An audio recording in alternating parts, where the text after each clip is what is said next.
should put the poster. One second, ma'am, 1 second. Because YouTube now, there is some linkage problem. I'm just seeing that. 1 second, give me.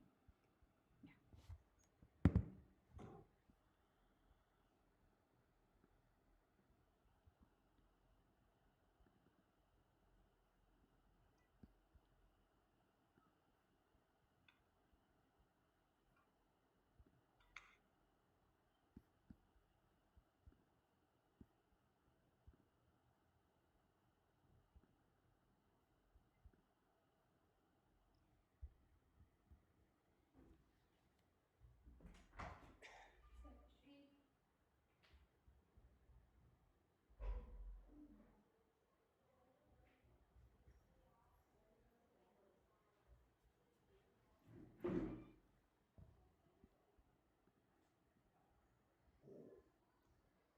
PowerPoint post print it today. പക്ഷെ അമ്മേനെ share screen ഉണ്ട്. Don't come then. You have to make another position. അല്ല എന്താ വരുന്നേ? Wait ഒരു minute.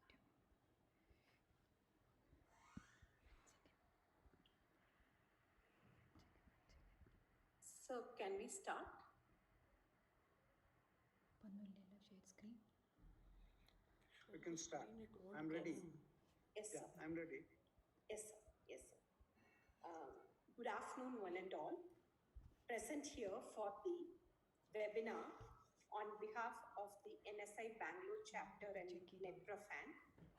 I, Dr. Sundravalli, convener of the chapter, welcome each and everyone who are present virtually for the webinar on nutritional and therapeutic values of fruits and vegetables by our esteemed speaker, Dr.C.K.Narayana, Head and Principal Scientist, Horticulture Division of Post-Harvest Technology and Agri Engineering, IIHR, Bengaluru. This title of the seminar is very special because it goes with the theme of two important missions of this year. As one is the year of vegetables and fruits declared by UN, and also the National Nutrition Month theme. All of you know, as nutritionists, most of you present here, that September is usually celebrated, the first week is celebrated as the National Nutrition Week, and for the past 3 years, it has been extended for a month. And this year's theme is Convergence Towards a Healthy Walk Through Life. So here, each week, for the 4 weeks, different themes are given to celebrate. So the first and foremost week, that is this first week, they have given as the Ocean Vatika, that is plantations and for fruit items, fruit trees, and also to encourage to start the nutritious kitchen garden. So it is I'm very happy that we are also having esteemed speaker, Dr.C.K.Narayana, who is going to enrich our knowledge with his knowledge, that is with scientific evidence for with nutrition and the therapeutic value of the fruits and vegetables. Thank you very much, sir, for accepting our invitation. I know that you have a very busy schedule, Dr. Banu has told me. So, but with all that, you have really accepted, and our members, students, and all those who are present here will enrich their knowledge. With these few words, I once again welcome all of you and request our Dr. Banu Deshpande, our Executive Committee member of NSI, to introduce our speaker. Over to Dr. Banu. Thank you, Madam. Good afternoon, my dear members of Nutrition Society of India, scientists, academicians, and students participants. As mentioned by Dr. Sundravalli, National Nutrition Week or National Nutrition Month is celebrated to create awareness about good nutrition and health. Optimum nutrition for all is a holistic approach towards healthier society. One needs to be explored to the knowledge of sustained nutritious food options which are provided by Mother Nature through such awareness programs. Today's webinar is rightly focusing on the United Nations theme of the year, fruits and vegetables, and also the theme of National Nutrition Month that is converging towards a healthy walk through life, which with locally available foods, especially fruits and vegetables, which are known as protective foods that boost our immunity. It gives me immense pleasure to introduce our respectable resource person of today's session, Dr. C.K.Narayana, who is Principal Scientist of Horticulture and Head of Division of Post-Harvest Technology and Agricultural Engineering in the prestigious Central Research Institute, that is Indian Institute of Horticulture Research, affiliated to Indian Council of Agriculture Research, that is ICAR. Hello. He is also serving as Chief Executive Yes. Officer of Business Entrepreneurship and Can you Startup please tell me Support fast? I'm in a session. in Tell who's it, Horticulture, what it is. which is a technology business incubator of ICAR IIHR, which is situated in Hesarghata, Bengaluru. Dr. C.K. Narayana has pursued his PG studies in Masters in Horticulture Post-Harvest Technology from IARI, that is Indian Agriculture Research Institute at ICAR Delhi. Then he completed his PG studies, that is PhD research in post-harvest horticulture from the same institute. He has also pursued PG diploma in export management from the prestigious Indian Institute of Education Management, Bengaluru. Dr. Narayan has got 30 years of experience in research, education and extension in the area of post-harvest horticulture. He has served at Central Institute of Subtropical Horticulture, Lucknow, Uttar Pradesh, and National Research Center for Banana, Trichy, Tamil Nadu. And currently he is serving at Indian Institute of Horticulture Research, Hesarghata, Bengaluru. Sir has published over 50 peer-reviewed research papers, 45 technical and popular articles in Hindi and English, 4 books and 3 bulletins, and he has contributed to 10 book chapters on post-harvest of fruits and vegetables. He has presented over 130 papers in national and international symposia, seminars, workshops, etc. And he has served as research guide for 23 PG or PhD students of various institutes such as IARI New Delhi, UAS Bangalore, UHS Bagalkot, Bharatidasan University Trichy, Sastra University Tanjavur, Mahatma Gandhi University Kottayam and Gandhigram University Dindigul. He is also serving as regional coordinator for South for National Agriculture Education Accreditation Board of ICAR, New Delhi. Dr. Narayan has got many awards and recognitions.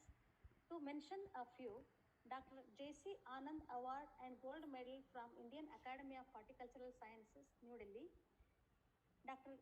J.S. Pruthi Award and Gold Medal from Association of Food Scientists and Technologists of India, CSIR, CFTRI Mysore, and Sri N.R. Jagdale Memorial Award and Gold Medal from All India Food Processors Association, New Delhi, and he has got Venus International Research Award for Lifetime Achievement in Horticulture Sciences, founded by Venus International Foundation, Chennai, and Appreciation Award from Bioversity International, France, and he is recognized with the Rashtriya Sanman Award for significant contribution in the field of agriculture from Economic Growth Association of India, Mumbai.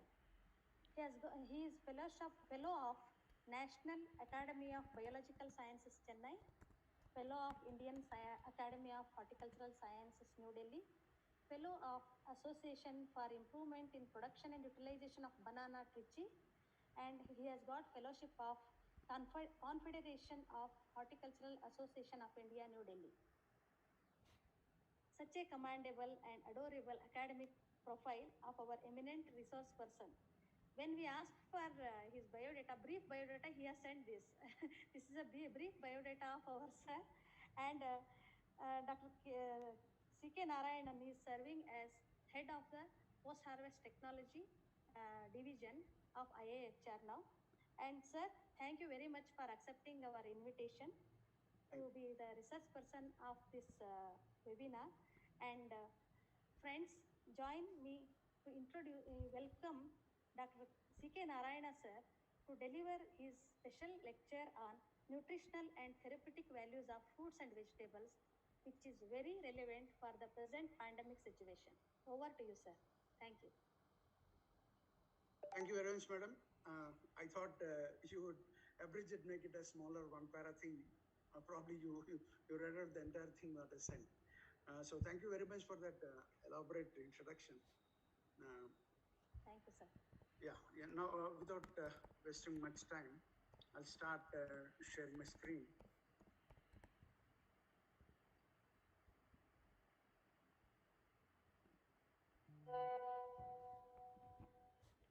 Is my screen visible, ma'am?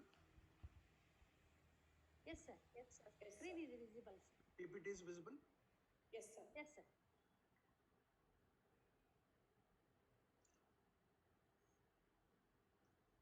Most respected office bearers of Nutritional Society of India, Bengaluru chapter, esteemed faculty and dear students, and all those who pursue the food processing, nutrition, health, all this as their vocation in their different spheres of life. As introduced, this year is the International Year of Fruits and Vegetables. And UN General Assembly in its 74th session has identified or dedicated this year to be identified as International Year for Fruits and Vegetables. And while doing so, the focus or the appeal or the purpose of this particular observation was to improve the healthy and sustainable food production through innovation and technology and to reduce food loss and waste. Sustainable food production is the primary focus. As we all know, a lot is being talked about now, the climate change, sustainable developmental goals, and also another important thing is the food losses across the globe. To give a little glimpse about what it means, those words of sustainable food production. What UN meant by sustainable food production is to adopt a method of production using processes and systems that are non-polluting, conserve non-renewable energy, natural resources, and also are economically efficient, safe for workers in communities and consumers, and do not compromise the need of future generations. So that has been the very focus of entire global authorities in different spheres of life and science and technology to preserve the nature, to preserve the environment, and pass on to the next generation a planet fit for living for many, many generations to come. So that was the focus. So if you see the components on which this surrounds, and where there is a scope for improvement is, as we all know, water. Long back, must be 30 years back. Dr. Swaminathan, our former DG, as well as the Farmers Commission chairman of Government of India, 30 years back, he told the war in future is going to be fought for water. And no sooner than later, we could see these disputes happening even at regional level. A typical example is the Kaveri dispute between Karnataka and Tamil Nadu. Similarly, the dispute on Godavari between Maharashtra and Telangana. Similarly, so on and so forth, you find disputes, interstate disputes happening across the country. And between countries, between Pakistan and India, between China and India, between China, Bangladesh and India. So the prediction has come so true today that water has become a commodity over which we don't know in future days that it's going to be some patent or ownership. When Bisleri first introduced the water, bottled water, about more than 2 decades ago, people laughed at them, looking at the absurdity of the idea of selling water. But today, I don't have to tell you what is the situation. So one of the focuses is to adopt processes which will conserve water, because water is going to be a scarce commodity. At the same time, prevent the degradation of the soil. You must have heard in several shows on media about the soil degradation because of various reasons. Many today blame it for extensive or intensive agriculture. Green revolution to be responsible for degradation of soils today. Now, that particular aspect is debatable. Let's not go into that debate. But the crux of the matter is that whether you agree or not, to produce enough food to feed a hungry country, something was inevitable, which was done, thought to be appropriate to the need of the time. But down the line, not only in India, across the world this happened, we found that the soils degraded. So we have to conserve the soil fit for growing foods for several centuries to come. Similarly, the destruction of biodiversity. Biodiversity is another, again, a buzzword from various point of view, whether it is diversity in plants or animals or insects. Every living organism, they have a right to live on this planet. And prevention of destruction of their diversity, we have no right. So we have to protect them. We have to protect them. So that is another focus. Then the greenhouse gases, which is again, metered for, going to be metered for many countries in days to come, that you cannot produce more than a certain amount of greenhouse gases, which is going to be harmful. And what we know is simple activity of crop production are responsible for greenhouse gases. Livestock population is increasing because its consumption is also increasing. Livestock products, byproducts, everything is increasing as part of increase in demand for food. So these are all unpreventable activities to keep us alive. And that should be done with a sense of responsibility. That is what this particular message conveys to us. So both livestock production as well as crop production results in emission of greenhouse gases. Now we have to adopt the processes which will be more economical. That is, for every single unit of carbon footprint, how we can produce maximum. Like the Prime Minister's slogan, more crop per drop. How to get maximum out of each drop of water that we use for cultivation. Similarly, how to get maximum for every unit of greenhouse gas that is produced during the crop production or livestock rearing. So that is one which is going to be the responsibility of youngsters or the generation of tomorrow who are going to take the leadership in every arena of the country as well as lives of the people living in the countries.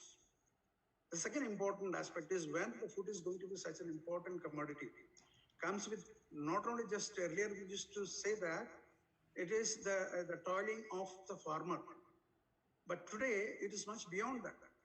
It's not just the sweat and blood of the farmer, but as we saw in the previous para, it is something more than that. And can we afford to lose such a preciously produced commodity?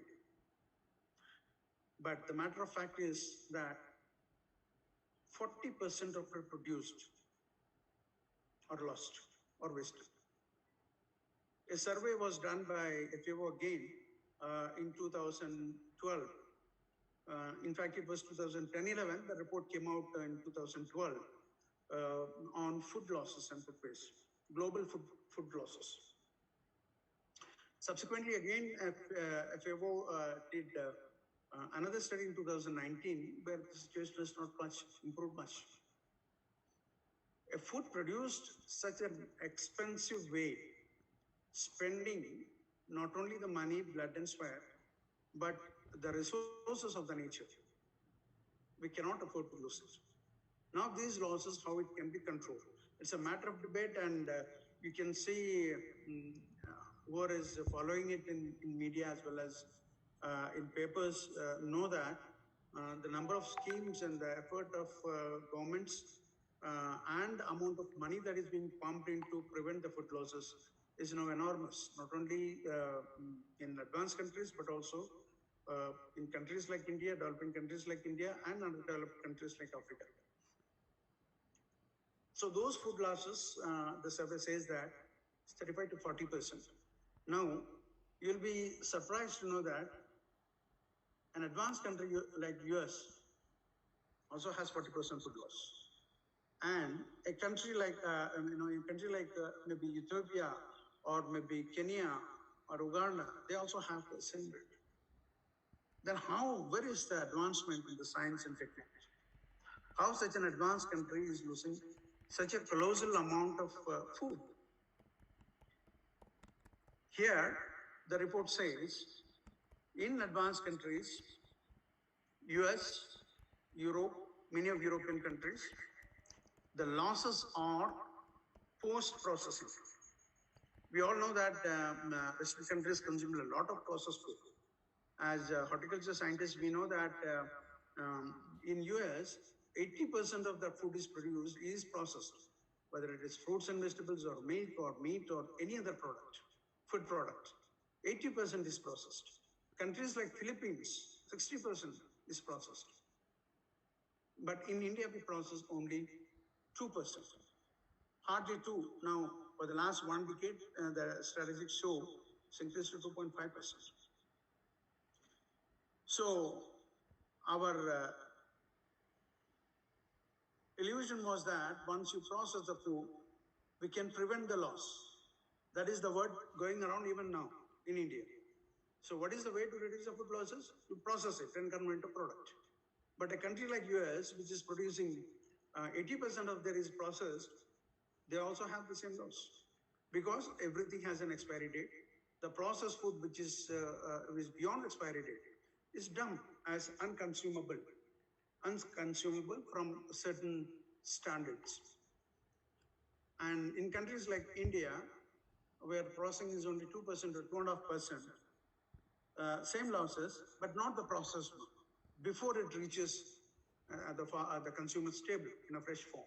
So it is and post-harvest losses, unprocessed food losses. That is on one side. And on another side is the food waste, that is cooked food. The restaurants, homes, where excess food is cooked, wantedly or unwantedly, and it's not consumed, it is wasted for whatever the reason it may be. While the statistics show that more than 800 million people go hungry to bed every day across the world. 800 million, almost 3/4 the size of Indian population going hungry to bed. So we cannot just afford to do that. Now, today we are more focusing on fruits and vegetables to be relevant to the theme of the year, fruits and vegetables. Now, if you see food, among the foods, there are semi-perishables, there are perishables, there are highly perishables. And if you see the semi-perishables, you may be aware that cereals, pulses, few of the oil seeds, they're all semi-perishables. They can stay for a certain period of time, maybe 3 months, 6 months, 1 year, depending upon the storage conditions. And there are, perishables like fruits and vegetables, which can stay maybe fresh for a couple of days, maybe maximum in some cases a couple of weeks, maybe potato, onion, normal conditions, a couple of weeks. And they are highly perishable, like meat and milk. Not even 24 hours is the life if it is not processed. It will decay. So today we are focusing on these fruits and vegetables and its perishable. As a country, we have succeeded tremendously or enormously as a nation, basically as an agrarian nation, within a short period of span of time of maybe 75 years, we can say, going by the trend now. 75 years from begging bowl to a donor with 3 times increase in population. When India became independent in 1947, the food production was around 50 million tons and population was 33 crores. Today, you know that it is 133 crores and food production jumped from 50 million tons to nearly about food grains, nearly about 130 million tons, and fruits and vegetables overtook even food grains, and today it is 313 million tons. Here I give statistics which is of 2018, but the current this year's data shows that around 100 million tons of fruits and over 200 billion tons of vegetables. And we are number 2 in the whole world. A remarkable achievement for a nation like India, which was under slavery for almost two centuries, and other rules for more than 5 centuries, and within a span of 75 years, transformed from begging bowl to a donor. So remarkable. Hats off to our farmers, their resilience, and their capability. Of course, as scientists, we have contributed. We means all, and not agriculture scientists alone, but all scientists, because agriculture is not something which is it can be done in isolation by anybody. A farmer is everything is his input. If water is coming to his field, there is some irrigation engineer worked somewhere building the dam, which brought the water to his farm. So every individual in their own capacity have contributed to this marvelous job. Now, not only second in all, we are only second to China. China because of its geographical area and other benefits it got in various terms which we will not discuss now here. But still we are number 1 in many of them. Number 1 in banana, number 1 in mango, number 1 in guava, lime, lemon, papaya among the fruits, and okra or bendi in case of vegetables, and number 2 in tomato, potato, onion, cabbage, cauliflower, brassicas, all brassicas, then brinjal and melons, and second only to China. And I have my own reservations on the statistics, looking at because what is given to consume in terms of data is available to us when it comes to China, but what is really nobody knows. But still, having faith in the publications, we take it by the face value and say we have done marvelous in case of food sufficiency. And fruits and vegetables are important from nutrition and wellness point of view. People of my generation definitely would be remembering our mothers and grandmothers' recipes, home remedies for various kinds of illnesses before modern medicine became available in nook and corner of the villages or the country, we heard about the Garkenuske or home remedies, household remedies, or daddy's recipes for whether it is kada or something made up of some food item into a medicine. So if you see the history of fruit and vegetables as having a role in nutrition and wellness, definitely it is much older than the modern science. So what I would like to just make a reference here is pedigree selection is one of the basic things which was first attempted by Mendelian when this genetic laws were. So I happen to listen to some discourse by someone which said when the hand of Sita was sought for alliance with Rama, Lord Rama, their Kulguru detailed the pedigree 12 generations ahead of Rama. And from bride side, the Sita's side also, they narrated what were her father, who were their father, who were, I mean, the achievements. So, and finally, yes. So looking at the pedigree, it's, well, alliance is worth taking ahead to bring a progeny which will be doing justice in administration. I don't know. Today, for the science has advanced, where we have reached in that arena is still debated. But keeping that aside, coming to the point again here, the fruits and vegetables, its role, and as a general reading of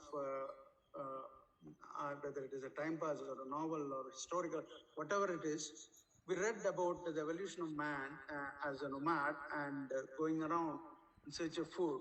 And what was available was either the underground roots and corms, which is dug out and was eaten, either cooked or uncooked, and then the animals.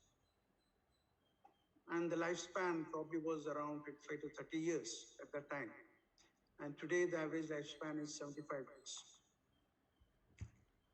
Of course, the increased lifespan cannot be attributed to improvement in food habits.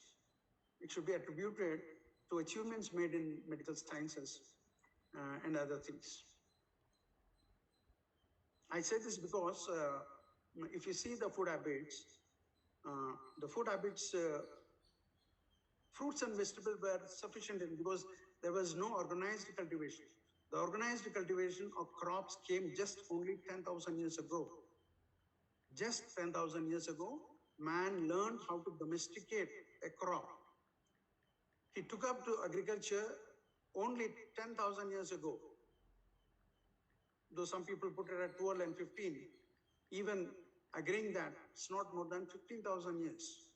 But mankind has been there for more than 4 lakh years, 4 million years. And they have survived such a long time, depending on gathering the food from forests, and basically the fruits and vegetables. And you find reference of this in our ancient text also, reference of whether it is banana or mango. You find a reference in Ramayana, you find this reference in other epics and Puranas. In one or the other way, it has been mentioned. So these were a complete food. These were a complete food for the mankind. So to put the whole thing in perspective, I would like to say that when God breathed life into man, he hid everything that is required for its sustenance in plants.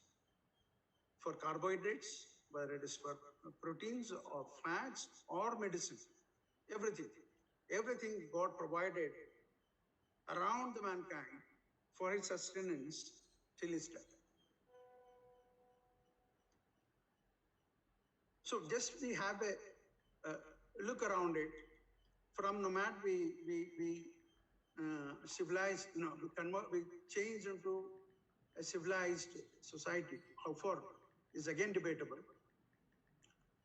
But accepting it, we talked about balanced diet, and being members of Nutritional Society, definitely you all agree with that.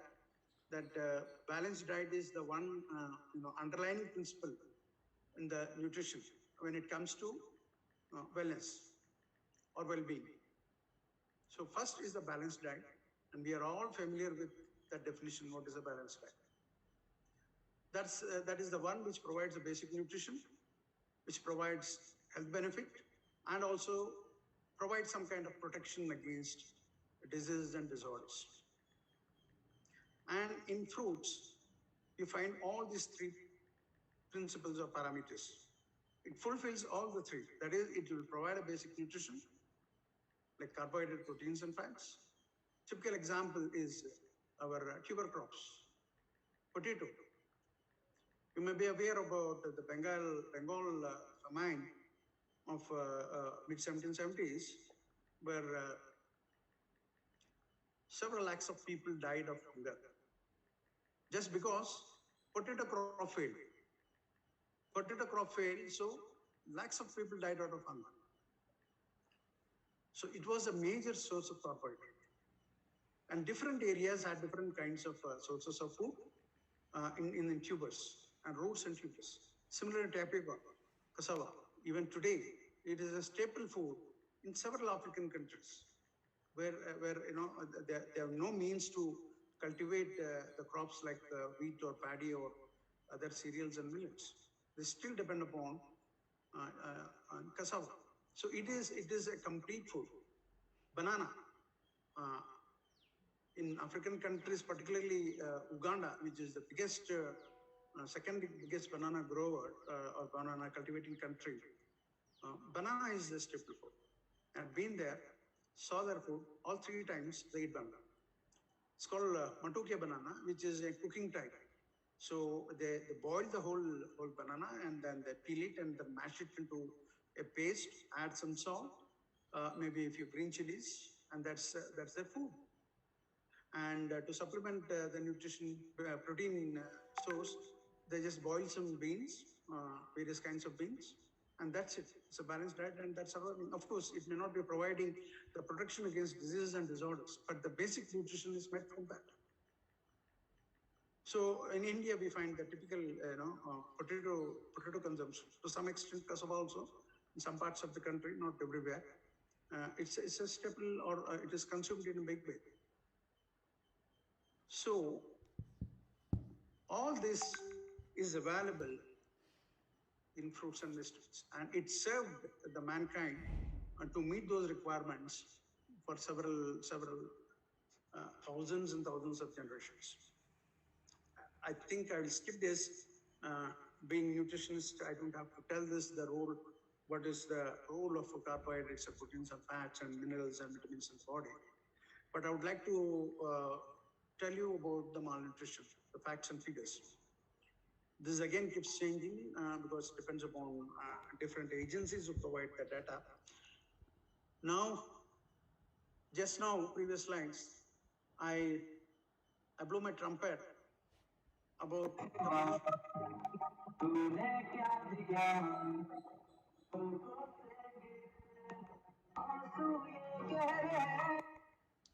there is, I think, some disturbance. So, yeah, I was saying that we are number 2, number 1, and we did that and this. But we also have a good distinction of being number 2 malnourished country in the world, top number 2 malnourished country in the world, where more than 46% of children are malnourished below the age of 5, 79% below 3, 79% below 3, and 1/4 of the population still in the country go hungry to the bed. And at the same time, 11% of the total Indians, they're overfed, they're obese, running around gyms to get down their weight. So two paradoxical situations. So scarcity amongst the plenty. Now, are we addressing this problem? I think, yes, they're trying to address, but the progress is at snail's pace.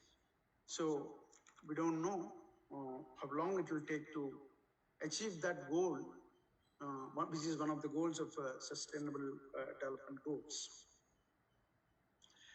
This also I skip because you know that what is calorie malnutrition, protein deficiency, and mineral deficiency.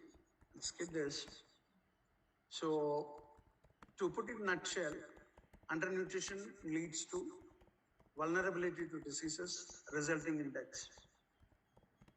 Deaths resulting from undernutrition is reported to be 36%. 46% of other, disability related loss in mandates. It's about 42%. Basically, it is absence of work or absenting from work because of ill health, all kinds of ill health. So it's 42%. Low birth weight is again, very high, and it is said that the low birth weight is one of the reasons for various, metabolic syndromes, like whether it is lifestyle diseases and many other things, non-infectious, disability problems or disease problems. It's not related to infections. And lower learning capabilities of the growing population who are in the age group of where the brain is still, developing. So lower learning ability. These are all the outcome of malnutrition. Now, how we can address this? I'm sure many members who joined today must have also joined the Vaibhav, that is the summit that was conducted by Prime Minister's office last October 2nd, 2020, October 2nd to October 31st. There was a international seminar where scientists of Indian origin across the globe were brought onto one platform and discussed how to solve various problems of the country through science and technology in different spheres, whether it is drinking water or food or ill health, everything starting from missiles to food. Everything was discussed with respective groups over a period of almost 30 days. And I'm sure some of you must have been there. And we were discussing at one point about the malnutrition and how to reduce the effect of burden of malnutrition by non-drug based supplementation. And it was basically there were two options before us. One is food fortification and biofortification. So food fortification is a short-term achievable approach, and biofortification is a long-term goal and takes a longer time to achieve the goal. So biofortification, you must have seen in the last 3 months or so, September, I think, September, or I just exactly don't remember the time, but the Prime Minister identified about 26 or so biofortified food was released or dedicated to the nation. So biofortified are those commodities or food crops which have been bred to have higher nutrition. So just like vitamin A enriched rice, yellow rice. Similarly, various kinds of food products which were bred through various approaches, whether it is traditional or conventional breeding or through biotechnological approaches. They have come out with either GM or non-GM foods. As far as India is concerned, all of them were non-GM. So foods which will have enhanced nutrition. So that is one approach, and it takes a long time. definitely not less than 7 to 8 years to come out with a variety having or a variety having such a high nutritional value. But other short-term approaches are to supplement, to give a supplement to the people, the vulnerable people, by fortifying the food. A typical example you can see is fiber fortified grains like multigrain atta or whatever is given in that sphere, fortified oil, fortified milk, things like that. So this has been a very successful model in India for a very long time. If you remember, when we were kids, goiter, beriberi and pellagra were very serious problems and prevalent across India. And this iodine deficiency, you hardly find anyone today because of this particular condition coming due to iodine deficiency. And it was solved through a simple way of fortified salt, that is iodized salt. So government brought in a rule that no salt should be sold without iodizing. So it became it's an order of the day, and many we forgot for a very long time. So it is coming back. The granular or not granular exactly, the original salt, sea salt is coming back for other reasons, not this reason, but some other reasons. But that approach solved the problem to a very great extent. So we are also thinking as that one as an approach, short-term approach for solving various other deficiency problems, whether it is anemia, iron deficiency, anemia, calcium deficiency, phosphorus deficiency, and many other things. So, but the challenge there is again the bioavailability and how much of that is assimilated. What is the competitive inhibition of other metabolic processes that we bring about is less understood.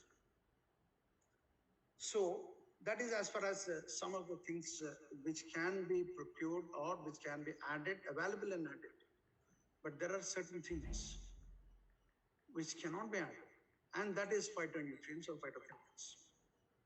So again, going back to our early period, where food was the medicine.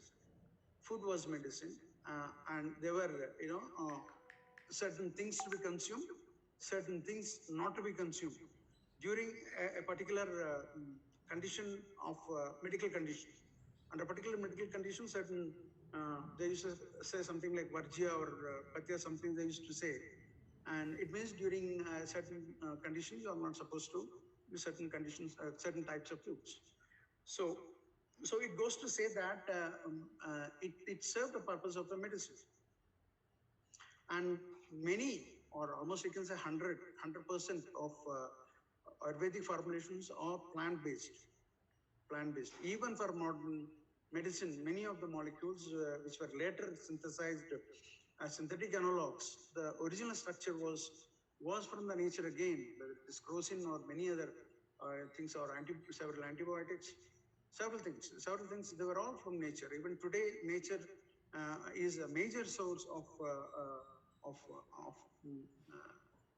molecule discovery, for in medicine and various other spheres of life. So, food, phytochemicals. So, what happened is during the course of Indian evolution, scientific evolution, you can say, the course of scientific evolution, somehow due to several reasons in the past, we couldn't keep pace with the development that took place in rest of the world when the science and technology was growing. So somewhere we lagged behind, and what happened is the laggards had to follow the pioneers or the who are leaders, and in that process we also followed the Western science and Western medicine. And of course, as you all know, that is a reduction or direction type of approach, and not an holistic. Whereas Indian system of science was holistic. holistic, that is meta-analysis, which we are again talking about during the recent times. We are again talking about meta, everything meta. And between we went to micro and nano on one front, and then in nano and micro, things will not exist in isolation. Anything in this universe doesn't exist in isolation. It exists in harmony with several other things. So that's why the meta is again coming back in a new avatar. So in various spheres, whether it is microbiome or analysis of soil microflora or the crop production traits or various other things. Now we analyze from various angles to understand it holistically rather than in isolation. So, as I said, banana, potato, tuber crops were the sources of carbohydrates. Legumes were the source of protein, and oils before the vegetable oils what we consume today came into fore. Nuts were the major source of oil, whether it is a groundnut or coconut or other temperate nuts. They were the main sources of oil or fat. And so the plant as a whole provided a complete food with protein, carbohydrates, fats, minerals, and phytochemicals. That is where it has the beauty of that lies there. Now I will take you through some of the recent researches done by nutritionists, dietitians, nutriphysiologists, medical fraternity across the world on this particular thing of fruit and vegetables as health protecting or health promoting foods. And I developed a sort of interest in this particular area when I first heard one of the Ayurvedic physicians who is there in Bangalore today is Dr. Gangadharan, who is principal of Ayurvedic Engg in MS Ramaya Hospital. And he was also earlier the director of FLRST in Sri Lanka, the founder director, and a reputed Ayurvedic Acharya. So when I was attending in one of the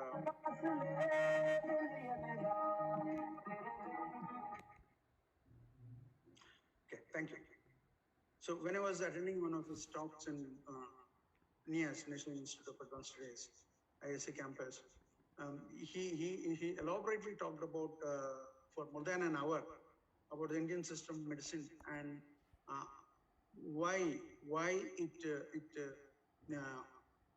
failed to attract the attention of Indians, where India was the place of origin of Ayurveda, linked with ancestry, heritage, and everything of India, and why it lacked and what was lacking. And what is said was, if you people can do something, do research using modern tools and techniques which are used in modern research, and come out with proof and results and validation that how these components, phytochemicals, act in the body against the background of the science we understand in biology as a whole. And that was very much interesting thing. And he said that is a reason why, because those texts which are very abstract in nature, whether it is Charak Samhita, all those things, they're abstract in nature. And so abstract, when it is an abstract, it doesn't have any explanation. It's all very, many things are given to interpret yourself. So there, many people fail to interpret it rightly, and when they had no answer, they said it's just that. Understand, that's enough. So, but that failed to convince the modern scientists. Then I started, doing kind of literature search, and I happened to get a lot of information, up-to-date information, which we did not know, which though there were many Indians also doing that, but it was more a confirmatory than the groundbreaking. And most of the research done by scientists in European countries and US and China, Korea, Japan, all these places, wonderful information has been generated based on modern scientific approach, using modern scientific tools that is available today, whether it is MSMS or GCMS or LCMS, MS, all kinds of sophisticated instruments they have used, and each of them have come out with some kind of proof for one or the other kinds of disease that's occurring. So it was interesting. Then I went on collecting more and more of that information and putting it in place. And finally, last year, I brought out 2 books on this. That is Phytochemicals in fruits and their therapeutic properties, and another is Phytochemicals in vegetables and their therapeutic properties. And all those fruits and vegetables are what we daily consume in our homes. And it was wonderful. And just I'm giving a glimpses of those for the benefit of today's talk. Example, I've taken few examples which are very commonly eaten fruits and available at a very cheap price. Banana is in plenty today, and today banana growers, it's so plenty that banana growers, they don't want to sell it anymore for ₹1 or 2 a kilo. Instead, they want to plow it back into the field. At least the soil will get enriched. So that is the availability of banana today. And 24 banana has got 2,400 kilocalories of energy, which is sufficient for a sedentary person, the energy requirement. Of course, you cannot eat 24 bananas at a go, but definitely in a day 6 is possible because it's very easily digested. And it is an excellent source of minerals, potassium, high in pectin, and it has antibiotic properties. It is effective against gram-positive and gram-negative bacteria. More so, it's very good for people having ulcer. It protects the intestinal or esophageal and gastric lining from acids, the corrosive actions of acids. So that's a wonderful food that is available with so many of these properties. And if you see at the so minerals and all, these I have taken from ICMR Institute and National Institute of Nutrition, Hyderabad. At that time, what was available was a book published in 1985 by Gopalan and Shastri and one more person. But later, last year, it was revised, and a revised publication has come in 2018 or so, which is updated. So as per that, it's a very good source of calcium, 17 milligrams of calcium. Almost 900 micrograms of iron. I think that's almost the requirement, 1/4 the requirement of the daily iron requirement of the body. 36 milligrams of phosphorus, potassium 350 milligrams of potassium, and I don't know how many of you have come across this thing, that if you look at the soil or the vegetation around in any place, if you go to an unknown place, you look around for the vegetation and you will know the quality of the soil, how much water is there. That is, a age-old saying. Looking around, you'll find what that land can give you. So banana is such a huge potassium consuming plant. So it has plenty of potassium. In terms of fertilization or applying fertilizers, it is one of the crops which will respond tremendously to potassium nutrition. More potassium you add, it will give more yield. So it takes a potassium so much. When it takes a potassium, it is stored in its product, that is fruit. and it's one of the richest sources of potassium. And how this potassium is beneficial, that also again, modern literature, medical literature talks elaborately on that, how these pumps in the body function in regulating the blood pressure. Then many people, they researched, I given just a few here, because there's a paucity of time. I cannot speak on all, so anybody interested can refer to those books. People have identified what are those chemicals which are present in this, and they have characterized each one of them through the analytical techniques what I listed just now.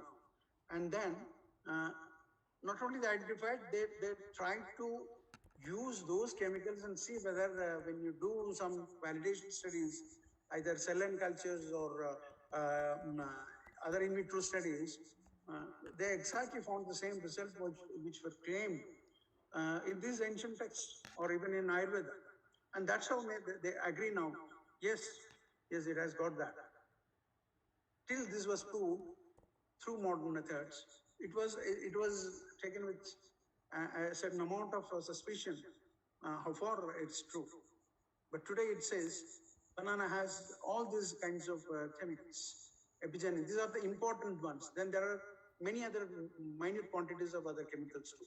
So they have certain kinds of glycosides, each of them having one or the other property, either prevention or correction of the conditions. So dopamine, when you talk about banana, one of the phytochemicals prevalent and is dopamine, which is again, a precursor for serotonin. And serotonin is today used in many of medical treatments as a supplement, as a treatment, serotonin. And this is present in banana, a natural food. A natural food, anybody can eat at any time. And everybody would love to, eat banana without any inhibition. No, I didn't find anybody who dislikes banana till now. I have not come across anybody. And you get that benefit. And it's present both in peel as well as in pulp. And it says the peel, it has got 80 to 560 milligrams per 100 grams of peel. More in peel and in pulp too. And recognizing this important property long back, maybe at least a decade back, US Food and Drug Administration has allowed official claims that banana, you can claim officially, anybody growing banana, selling banana can claim officially saying that it's good to reduce the blood pressure and stroke.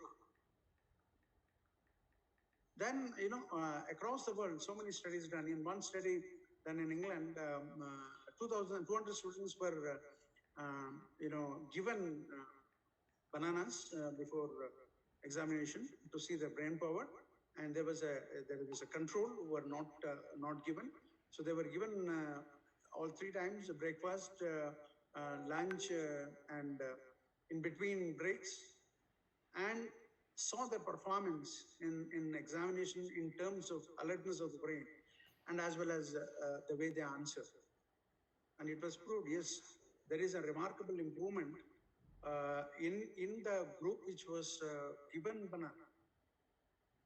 And its high fiber content and removing the constipation is well known. And in Ayurveda, they also said that, for many of the diseases, not infectious diseases, non-infectious diseases, what we call today as lifestyle diseases, origin is stomach. All these diseases originate, even headache, they say migraine, it originates from stomach, not from the brain. Or the problem is not in the head, but in your stomach. They say there is problem in your digestion, that's why you get migraine. I know because I myself am a migrainer for the last 45 years. So they say its problem is not with your head, but the problem is in your stomach. And this is the one which has multiple effects. It will improve the digestion, it will correct the problems or prevent the problems of the digestive system. It acts on your nervous system through the phytochemical called serotonin. It relaxes your mood, so many. And if you see folk, folk medicine and the traditional practices among the tribal communities and all, what they do, because it's very recently with the tribal welfare initiatives that many people, they started having access to medicine, modern medicine and doctors. Otherwise, all of them, they were dependent upon home remedies. So if you see, they find you find a lot of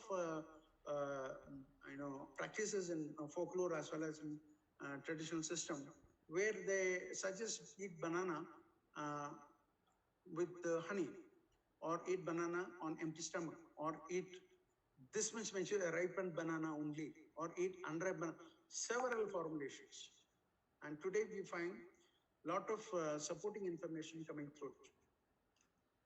Another study, in Austria, they did at the Institute of Psychology, how it helps to reduce the weight. Now it is, we all know people who are working in IT and all, they are very well aware about the stress they undergo and the kind of food and gorging they do at frequent breaks, and how it is spoiling their health. So this also clearly showed that to avoid the panic-induced food carving, we need to control our blood sugar level by snacking on high carbohydrate food such as banana. So here, every 2 hours to keep the level steady. So instead of having a coffee, which normally people take, it may keep you awake, but it will also leave an equal amount of deleterious effect on the health in some other way. So similarly, in the New England Journal of Medicine, it is said that eating bananas as part of a regular diet can cut the risk of death by strokes as much as 40%. So these are the findings that are coming with regard to fruits. Another typical example where we are all familiar about is lime. Lime is such a thing that it can create anything. It can create anything. It is considered sacred fruit. Sacred fruit in Vedas, and we Indians and we believe a lot in sorcery, and even today, this age, many people believe in all kinds of. I don't have to take anybody's name here. That if a half-cut lemon with vermilion is found in the compound, immediately people will rush to astrologers to see who is doing sorcery against him, or what should be done for that. So that is the psychological effect.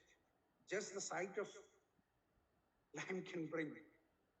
So what it can bring in the body if it is consumed, just you can imagine. And we all know it is a best source of vitamin A, a potent antioxidant, having multiple functions in the body and basically acting through the hypothesis of antioxidant basically. And studies of food, I'm not giving here much details about the references. The health benefits, these are all been proved. They are anti-hypoglycemic, that is, health benefits, it will hypoglycemic, it will bring down the hyperglycemia, it bring down to the levels below with not resulting in a diabetic condition. It is hypercholesteremic, it will bring down your cholesterol, it maintains homeostasis, it will detoxifying effect on the body. And the citrospectin, modified citrospectin, today is used for preventing the cancer, and has been proved through cell line cultures how it inhibits the proliferation of cancer cells. And I don't have to tell you about the beauty care products that are available across the counter today, which shows ingredient either lemon peel or lemon antioxidants or lemon leaf or anything that is of lemon or citrus as an ingredient in that, so that they can sell you the product. And definitely it has a bearing on that. So now again the chemistry group of scientists have found what are these compounds that are present predominantly in this. So these are the ones limonene, 17-beta-D-glucopyronoside, then limonene carboxymethoxyzyme, and these are the predominant ones. Besides it has got ruticide, other glycosides, many in small quantities, and which one brings about that beneficial effect in the final product is still to be investigated. But again, let me tell you, bring back that concept of holistic. Again, I'll give you an example of tomato here. Maybe I'll deal it later at the end. How too much of specialization or too much of focus is also not good. Then the nutriphysiologists have done studies how it can inhibit the proliferation of prostate cancer cells. And they found as it inhibits the proliferation of cancer cells, prostate cancer cells. And today we are exposed to various other kinds of pollutions, air pollution, because of smoke, tobacco smoke, and other dust and other pollutants in the air. We inhale them, and today a new thing called corona, and all those things. And again, during corona, what doctor says, drink plenty of water and have more antioxidants like vitamin C or lime juice, things like that. So basically, as an antioxidant, vitamin C, what it does is it will scavenge the free radicals. And where these free radicals come into the body is from within. It doesn't come, it will come from outside also, but through induction or induced action. And very, very, very, very, very small amount as directly as free radicals, but more it is induced within the body, and body produces. Simple, our metabolism produces free radicals. Whenever there is respiration, there is release of free radicals. When the our food is broken down, either glucose to energy molecules or any other protein. So during all this complete process of metabolism, there is constant release of free radicals. And added to that, when there is other external stress in the body, either in terms of mental tension or in other kinds of tension to the body, it overproduces. Naturally, there is a system in the body which will take care of the balancing of free radicals naturally produced in the body and negating it. But when there is an imbalance or disbalance between those produced and those neutralized, then the net balance will be more free radicals. Then it will lead to other problems of whether it is hypertension or heart problem or kidney problem or liver problem. All those things because of this disbalance in the capacity of the body to neutralize the free radicals and the amount of free radicals that is produced in the body. I was referring to one of the papers published in 1950s in one of the surgery journals, where when I was searching, I found that those days, even I was not born, so those days they tried this experiment because surgery and the medicine of today was not available those days. They tried vitamin C. They tried vitamin C as a study to see how fast a person recovers from surgery and the own healing process.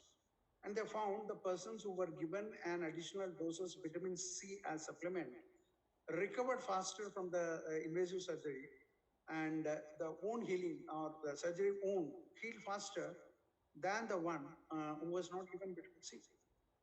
So that is, the kind of process. Now, when we correlate and collect and correlate all these things, we find a support to the claims which that were not available in previous decades of our study or our existence.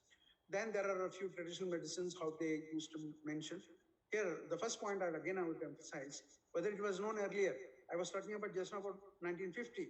But if you see the books, history books, either many present today and older ones also, you find that all those explorations who went out exploring the new continents, even those who traveled from England and other European countries to India in exploration of a new sea route, all those vessels took more than a year to reach any of the ports in India.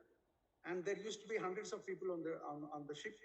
And one of the things what they stocked before leaving the port was enough quantities of limes and lemons or oranges, because this is a very common thing which can occur, scurvy, that is vitamin C deficiency, when they face some kind of stress or strain during the course of their travel. And this was given to all the people or the crew on the ship, so that the mortality is less. Even then, there used to be few people of the same number, and they never used to return back to their homeland after the exploration. Definitely, there used to be about 10 to 20% of mortality in spite of that. But this was known earlier also. Somewhere we forgot that, or we were not told that. So not taking much on that one. So there are many ways to consume it. Whether you search in Google for Chinese system of medicine or Indian system of medicine, you'll find lot of even the Natural Radiance Journal, which publishes a lot of information on then down to earth. You find a lot of references nowadays. Every day, a lot of papers are being published on this. So, okay, I'll not, I think I'm being a bit slow. I'll be a bit fast. Then there is a few crops only I've covered here. Otherwise, in book, there are about 40 fruits and 42 vegetables I covered. So then dates. Dates is again an important, fruit and nut. So without the undried or uncured, the different types in dates, what we eat as a fruit with the soft and pulpy is one type, and there is the dry ones, which we call as, we normally mean as dates, the dry dates. So there also has been in one of the important food source as well as protective food for the people living in deserts, which is now one of the richest countries and regions in the world. But once upon a time, this was their staple food.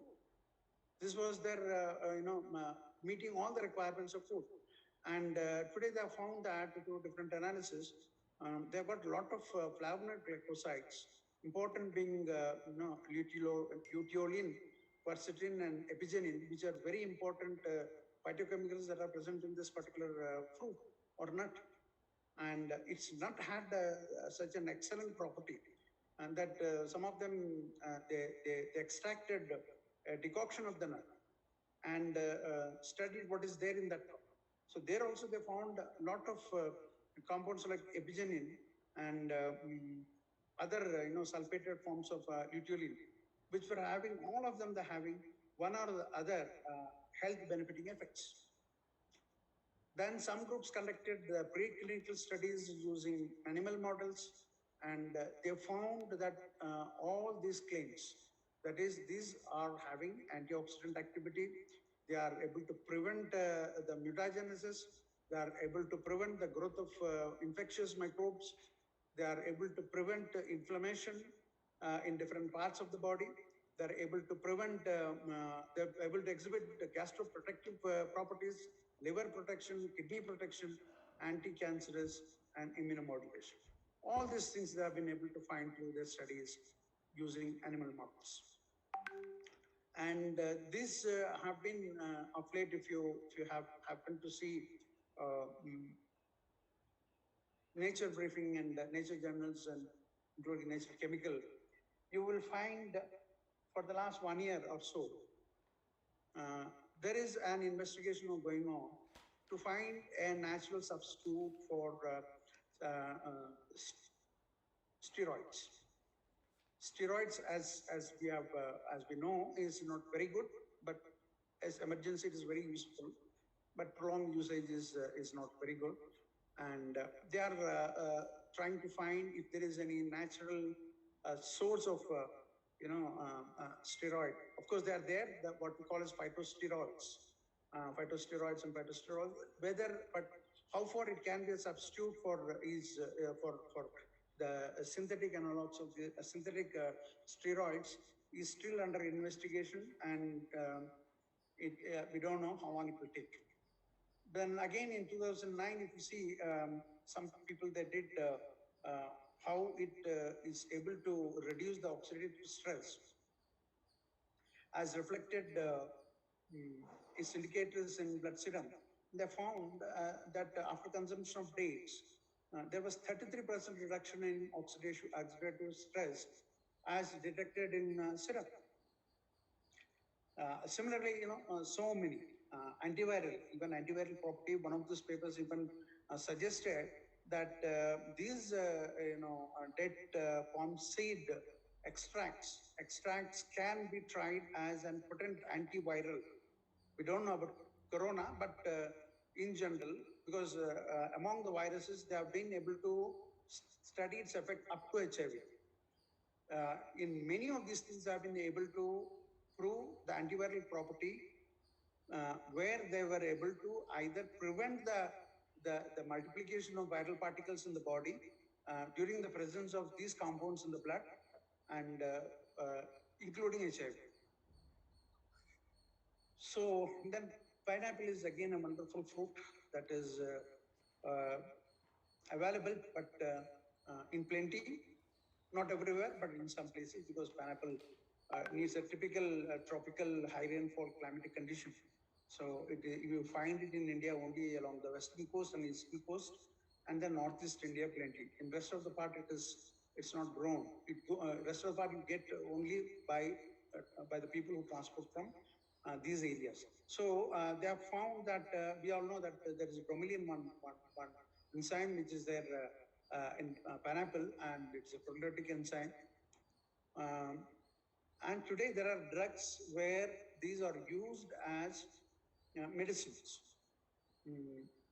in treatment of inflammation, whether it is inflammation due to surgery or inflammation due to tooth extraction, or minor surgeries where they don't want to have the ill effects of a traditional what we use as anti-inflammatory drugs or painkillers, other painkillers and analgesics and anti-inflammatory, the synthetic drugs, the kind of negative effect that they leave on the body.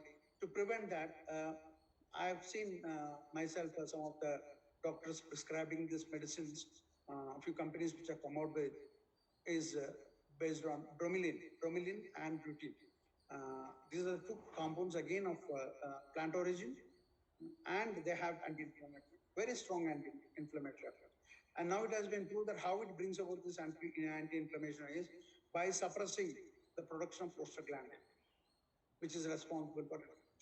So to that extent, we have been able to prove that yes, it brings about this particular effect through this pathway. Papaya, we all know, is a very fruit, not acidic and not very sweet also at the same time. Very good with a lot of vitamin A precursor, that is beta carotene, huge amount, about 2 grams per 100 grams. It is there in mango also, it is there in jackfruit also, or yellow colored fruits and vegetables. There's plenty of beta carotene and carotenoids in general, including other forms of carotenes. So, but the beta carotene is the one which will really get converted into vitamin A in the body, and this is one of the richest sources of this beta carotene. It is also rich in riboflavin, and as I told earlier, it is also good in aiding the digestive. And because of, again, it has got another enzyme, papain, which is again softening or proteolytic. It will break down the protein or softens the protein by loosening the bonds. So it is also used as a pain reliever and very good laxative, and that's how it will help in preventing or useful in treatment of hemorrhoids. Okay. Coconut.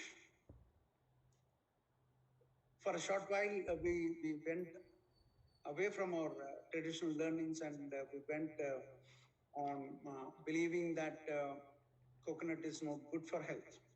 So you should not eat coconut oil or coconut oil-based foods, because it will increase your cholesterol, and all your heart attack and things are because of plaque formation in the blood vessels are all because of saturated fatty acids. oils rich in saturated fats. So we started going for PUFA and MUFA and things like that. And of course, what happened is somewhere honesty in the science went for a toss, and science became a commodity viable. So somewhere something of that sort happened, and then they started pumping in other oils, and today it is such a mess. What you find as vegetable oils in the market is a mixture of 3 to 4 to 5 to 6 oils. We don't know what they're all, but only one name will be in prominence: sunflower oil. But when you look with the magnifying glass, you find that sunflower oil is only 20%.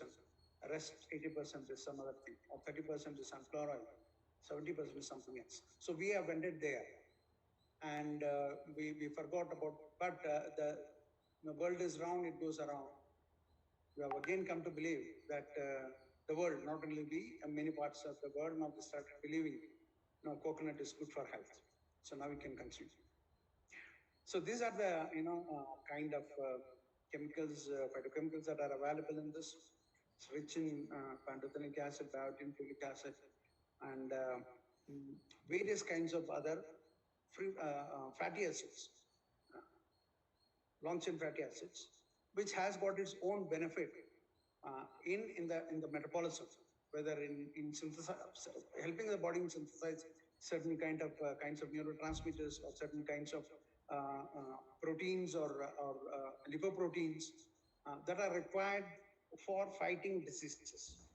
Still, as you all know, the proteins and lipoproteins research has not ended. We don't know whether it is 40,000 or it has crossed that. Still, it is every day they find a new kind of protein, discover a new kind of protein. So when that is not still understood, it's still difficult to understand what kind of action it is going to have in the body. We all know grossly or at meta level that yes, it is useful. At bird's eye view, it's useful. So it has been proved that it is effective in treating kidney and urethral stones, and it can be used as a blood plasma substitute even. So many other benefits, and it can be taken inside the body by consuming in the food, or it can be applied on the surface of the body for various kinds of problems. Now coming to vegetables. So I covered a couple of few important fruits and nut, and now a couple of vegetables. This, I think, is the one which most people dislike to eat. So, or may not be very much liked by many people. But I've served in North for quite some time. And this is one of the most favorable vegetables in North, bottle gourd, Loki. So Loki is consumed in plenty, and its production also is more in UP, Bihar, West Bengal belt. It's one of the most consumed, both as vegetable. It is also used for making, sweet. That is, they make kheer and various other kinds of products. So, and it is very widely used when the people are on fasting, and they don't eat for whether it is a Shivratri or any other kind of auspicious occasion where they don't want to eat rice and other cereals. They use this as allowed foods during fasting, not considered as a food.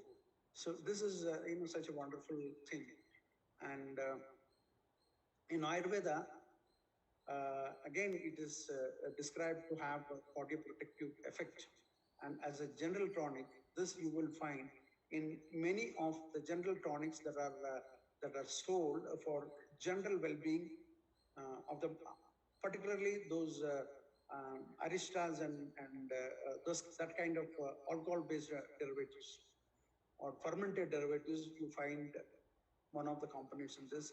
Similarly, you find this in either this fruit or its seed, Both of fruit as well as seeds have a lot of these properties, medicinal properties and therapeutic properties.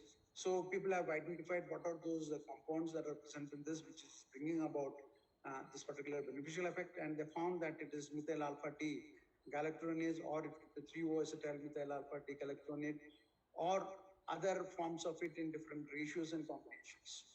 It was also found that there are certain other compounds, including this, which has toxic, cytotoxic effect or capability to kill the cells, particularly the cancer cells. When they tried it against the breast adenoma cancer cell lines, they found that it either killed or prevented prevented its proliferation. So either it is having a side effect or a toxic effect. So when there is a toxic effect, so it will either prevent its proliferation or it will stop its multiplication, and or sometimes it is having a side effect in this compound, they kill the cancer cells. Then to again list a few of the scientific findings in this, in 2008, an ethanolic extract. So during the course of all these studies, people have tried in different formulations, when water extract, ethanolic extract, all kinds of extract, polar, non-polar solvents, and then they studied which fraction of that is more effective. So recently I studied with regard to jackfruit seeds, and I also tried 6 to 7 solvents, and universally, what has been found is, because water is a universal solvent, and if it is water soluble or water extractable, they are having maximum beneficial effect. So here also they found that water extract was found to be having a very good liver protective property, antioxidant property, and cardiotonic effect, and all those things. So I've just taken only one member of this family, two, bottle gourd as well as bitter gourd, and ash gourd also, ash gourd. So cucurbitaceae family is one of the ones where there are large number of vegetables that we usually consume. All these gourds, then pumpkin, then you have at least about 10 to 12 vegetables that regularly we consume. Kundru or tinda, and many. So in general, the members of this cucurbitaceae family, they were found to have high levels of triterpenoids. And there are large number of triterpenoids in different forms, which will have different effects. And here, this in particular study in 2009, they found that it brings about this antitumorous property by blocking a nuclear factor kappa B activation induced apoptosis. They interfere in the cellular signal transduction, and they either alter or activate transcription. And then that is how it's not very direct sometimes action. It is a complicated, long process, or long chain action where the effect is brought about. So like this, you will find so many in the literature. Suggested for use for easy digestion and to prevent the constipation, to reduce the urinary disorders. They say that if you take the bottle gourd juice, nowadays you find of late, for the last maybe 10 years, you find many people drinking these kinds of juices early morning and go for a jog or walk, and they feel energized. But one should be very careful while doing that you don't end up in some, because there are certain things we have to we happen to step upon some problems also. And there was a committee constituted by Indian Council of Medical Research and Indian Council of Agricultural Research jointly on food safety, where in that committee we discussed about one of the things which came up for study thrown at ICMR by Government of India was on bottle gourd juice, and bottle gourd juice particularly, bottle gourd loki juice. There were instances where people died of consuming juice. We don't know what are the other pre-existing conditions those people had, but then it took more than a 6-year study since 2012 to come out that it's not the only factor, because all of these also have wild forms. So wild forms through ancestors and people who knew, they knew which is edible, which is not edible. Just like in case of mushrooms, we have wild mushrooms, poisonous mushrooms, and edible mushrooms. So a person happened to pick up something which is poisonous, and then definitely it's going to have an adverse effect. So one should be very careful while practicing this, and should be doubly sure that they're using the right kind. So it is also said that among various other things, it is good for preventive or effective treatment for insomnia, things like that. Ash gourd next is again important one, having lot of reference and usage in Ayurvedic preparations. It is used in treatment of epilepsy, asthma, lung diseases, urine retention, internal hemorrhage, and cough. And there is one very popular formulation.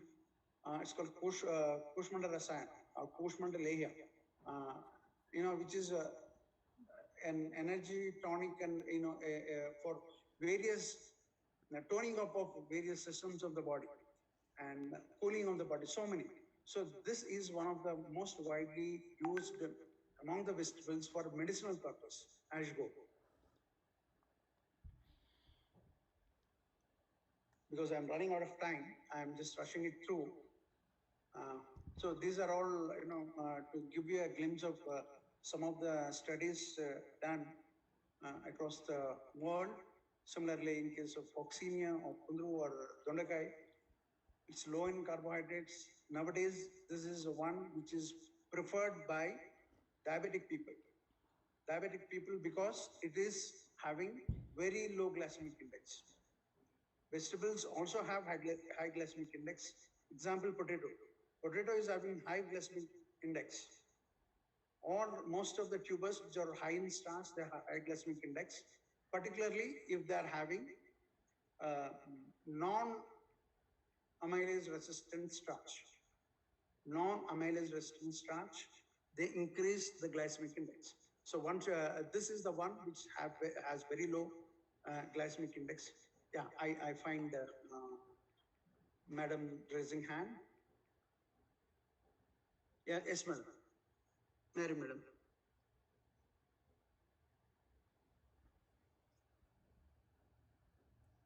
Madam, you raise hand. Mary, madam, you have raised your hand. You raise your hand. Sir, at the end, Okay, we will have interaction session, sir, for 15 minutes. So, how much time it may take, sir, now? 5 minutes. Okay, sir. Sir, we will continue and finish and take the questions later, sir. Right. Okay. So here, no more explanation. It is more or less the same kind of thing, but different compounds. What I want to put forth is that now these are well extensively studied systematically against the background of modern science and modern scientific principles and modern scientific tools and equipments. So among, again, one of the important ones in diabetic management is fenugreek, both for treatment of or management of diabetes, as well as cholesterol, hypercholesterol. So very good, has been proved. Now there are formulations even available. If you just Google or search in Amazon, you may find a couple of these formulations for sale. So that's what the last couple of slides, I wanted to tell you how fruits and vegetables, nuts, spices, totally 100% of plant origin, have tremendous value in our food. As I said in the beginning, it's a complete food. At the same time, it is also a medicine, as rightly said, by Hippocrates. So if we end up in trouble only if we deviate from this and we go behind something which is not that good.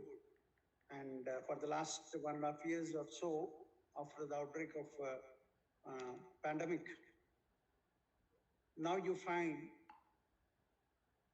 requests coming for meat substitute. We keep receiving requests whether we can have a vegetarian source as meat substitute, because the staple or the common foods in West are burgers and meat based. Now they're asking whether we can have, which is now more talked about, is a jackfruit based, because it has too much similarity in texture and other sensorial properties. With regard to its sensorial properties, it has got too much similarity with meat. Whether jackfruit can be used for making food products as a substitute for meat. That is the current topic of interest across the world for vegan meat. And that is one which is talked about much in all scientific circles, which is related to food and nutrition. So to summarize all these effects, ultimately it's all zeroing down to antioxidant activity of different phytochemicals, biomolecules that are present in different proportions and different quantities in each of these vegetables or fruits. Their specific effects on certain conditions. That's how it is bringing up. And how they are bringing about, what these antioxidants do is either they give a function or function as a detoxifying enzymes themselves, or they stimulate the immune system, or they modulate the hormone concentrations. And in cancer, early stages or prevention, it has been found that it involves in repair of DNA repair. Okay, so thank you very much for the patient hearing. I have taken a little more than the allotted time, but then I got carried with the flow. Thank you very much. Thank you, sir. There are any questions I can take? Yes, sir. Thank you very much, sir, for a very informative session. Now we are open for questions and interaction session. Anybody wants to interact, they can. There are a lot of questions on the chat. Yes, madam. Yes. Shall I take the questions? Yeah, I'll just see the chat. Yes, sir. You can only, read, sir can select the questions. Yeah, Yes. so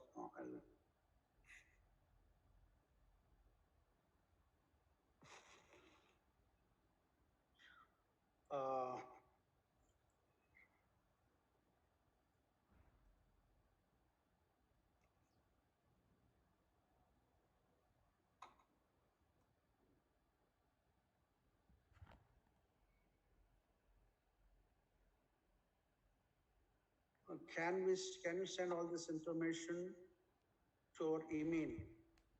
Yeah, your email ID is must be there with ma'am, and so she should be able to send it if you have recorded.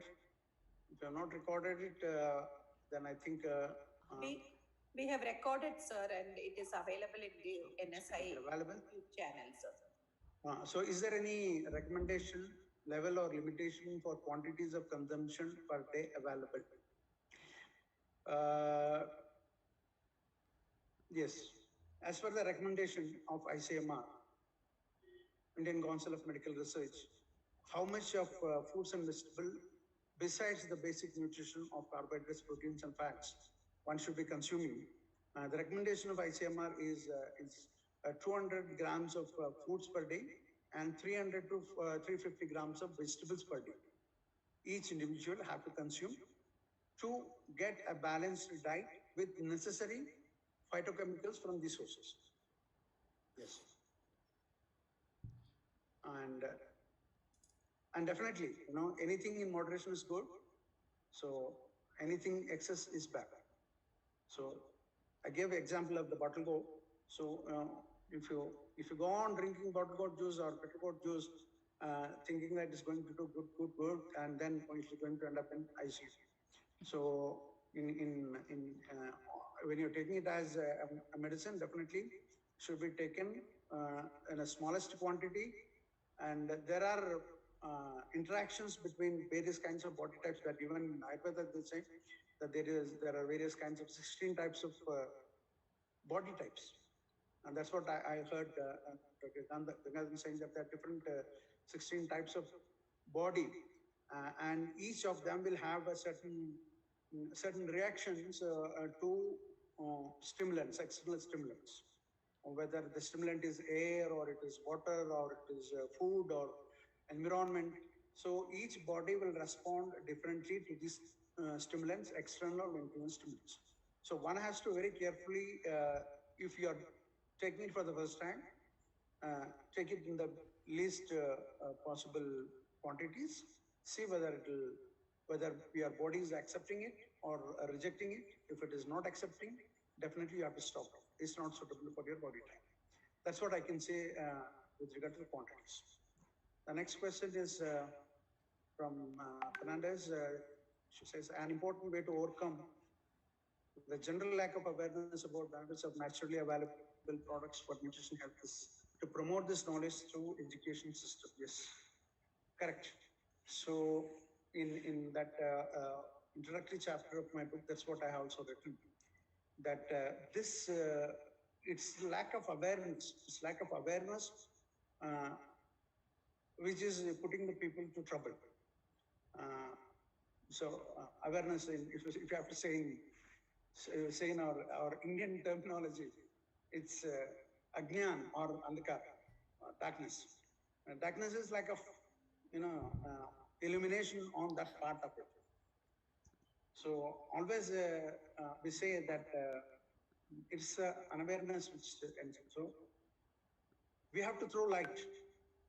We have to throw light on this and propagate, as rightly pointed out through webinars, lectures, and camps, more awareness among all sections of the people, all age groups, so that they cultivate a good eating habit.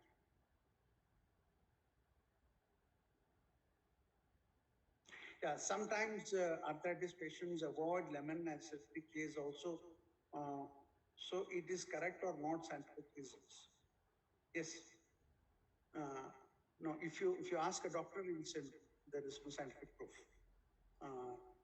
because food is a food. But I would say yes, because and there are other beliefs also. The belief system is a belief system based on some observation, and science is also based on observation. It is not something that has come from dictated from the top. It is an inference drawn based on recorded observation, seen in the light of logic and some scientific principles. That's what we scientifically try to prove. So here, the observation, which is not documented in scientific journals or scientific literature, but is an observation of a common man over a period of time. So definitely it has some value, whether it is in folklore or whether you call it, whatever you call it. Some people call it is only orthodox, but orthodox. So for many years, applying turmeric was found to be orthodox, or believed to be orthodox for a particular generation of the people. But then today, when it is coming from turmeric, there is no inhibition in applying turmeric, which is a turmeric-based product. But if you have told maybe today's generation to apply, grind the fresh turmeric on a stone and apply it to the face, I think it will not be taken with kindness. So the point here is, as I said, the bodies react to different kinds of, depending upon one's constitution of the body, they react differently. It is related to allergy. What I can say in simple terms, some people are allergic to sour foods. Now, I often come across this question of whether eating banana in the night, particularly the small type, not elaki. There is another type called puvan. There's another type called puvan, which is more laxative than the elaki, and than the green banana or yellow banana what you eat, and that is more laxative, the puvan banana. So there is a saying in parts of the country, particularly in Tamil Nadu, to some extent in Kerala and some parts of even Karnataka also, that if you eat that banana in the night, you will get cold the next day morning. Now, if you ask any doctor, he will not agree that no, it's all rubbish. But I would say yes, because it is not a universal phenomenon. It necessarily need not cause that condition in each and every one. But allergy, food allergy is a known scientific fact. There are, hundreds of allergens, and which is an allergen to a particular person is very difficult to tell. And if somebody is having an allergic problem, whether in the terms of wheezing or in terms of rashes on the body or any other type, unless that testing of allergic testing, where they do that, pricking and different allergens and see which you are allergic to, unless that is done, it is very difficult to tell. So some people are allergic to acidic, and those people, they have the belief that in the night, if you consume curd, sour curd, you will get cold the next day. Quite possible. Because those body types are allergic to acidic foods. But it is not a universal phenomena, because everybody is not allergic to the same thing. If you are allergic to acidic food, another person may not be allergic to acidic food, but he may be allergic to something else. So it varies. And so to that extent, I think I've been able to convey the answer. So it is like that. Then skins are such, sorry, I missed somewhere. Few people seem to know that banana peel, lemon.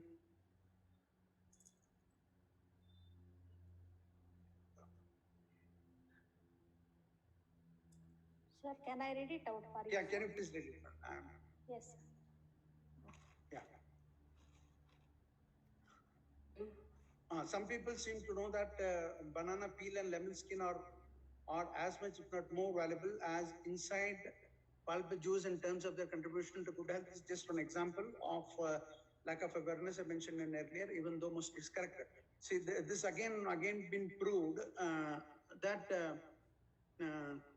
when they analyze the components, all these nutrient components separately in peel and pulp, in majority of the compound, whether it is apple, whether it is banana, or whether it is mango, certain things are important. Some of the chemicals or phytochemicals, biomolecules, are more in peel or skin. So to that extent, when that comes in contact with the skin,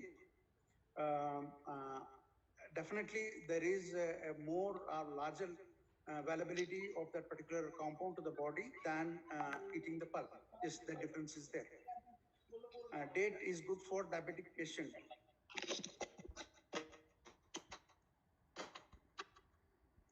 Now, as I told you, there are two types of dates. One is the sweet one.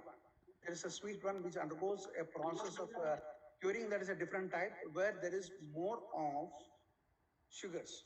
So in all the fruits and vegetables, the sugars occur in three forms. One is sucrose, another is glucose, and third is fructose. Depending upon these fruits, the proportion or the ratio in which these occur are different.